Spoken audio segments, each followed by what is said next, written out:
सोचिए, एक education system है, लेकिन उसकी नींव में ही एक बहुत बड़ी दरार है। और ये दरार कोई कुछ महीनों या सालों से नहीं, बल्कि एक दशक से भी ज्यादा पुरानी है। आज हम एक ऐसे ही संकट की बात कर रहे हैं जो हजारों स्कूलों के भविष्य पर सवाल खड़ा कर रहा है। 13। ये सिर्फ एक नंबर नहीं है, ये उन सालों का हिसाब है जो इंतजार में बीते। ये एक ऐसी व्यवस्था का सबूत है जो कहीं ठहर सी गई है। जी हाँ, पूरे 13 साल। इतने लंबे वक्त से हजारों स्कूल बस इंतजार कर रहे हैं कि उनके सबसे जरूरी पद यानी प्रिंसिपल की पोस्ट कभी तो भरेगी।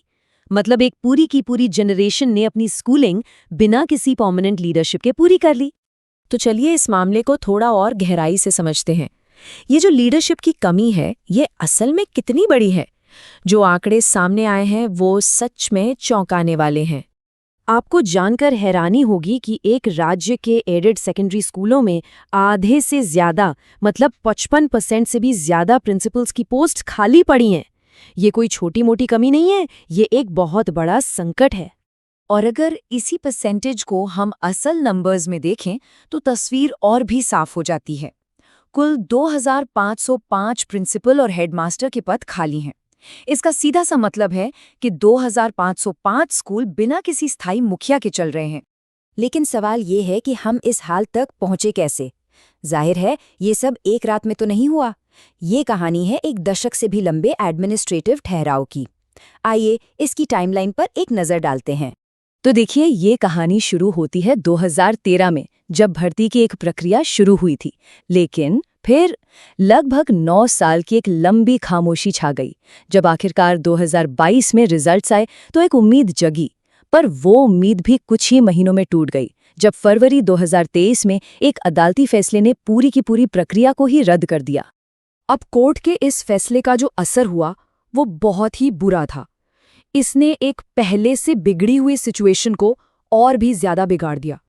और इससे जो हुआ वो वाकई में काफी निराशाजनक है।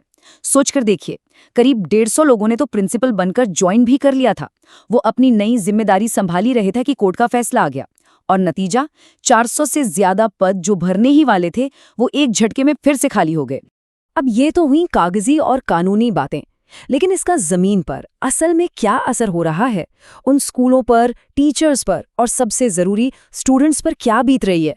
चलिए इसे समझते हैं। 1 मिनट के लिए सोचिए, बिना कैप्टन के कोई जहाज कैसा होगा?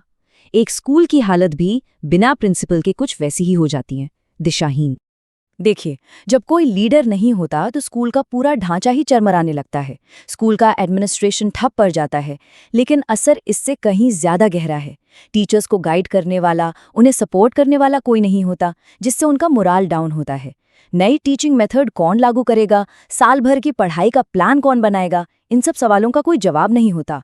और आखिर में इसका सबसे बड़ा नुकसान उठाते हैं स्टूडेंट्स, जिनकी पढ़ाई की क्वालिटी पर सीधा असर पड़ता है। तो इतने सालों के इंतजार और निराशा के बाद क्या अब कोई उम्मीद की किरण नजर आ रही है? खैर, ऐसा लगता है कि सिस्टम एक बार फिर इस खाली जगह को भरने की कोशिश में जुट गया है। ये जो पूरी कहानी हम आपको बता रहे हैं, ये सिर्फ आंकड़े नहीं हैं, ये उन रिपोर्ट्स पर आधारित हैं जो इस पूरे मामले को डॉक्यूमेंट करती हैं। तो अब आगे का प्लान क्या है?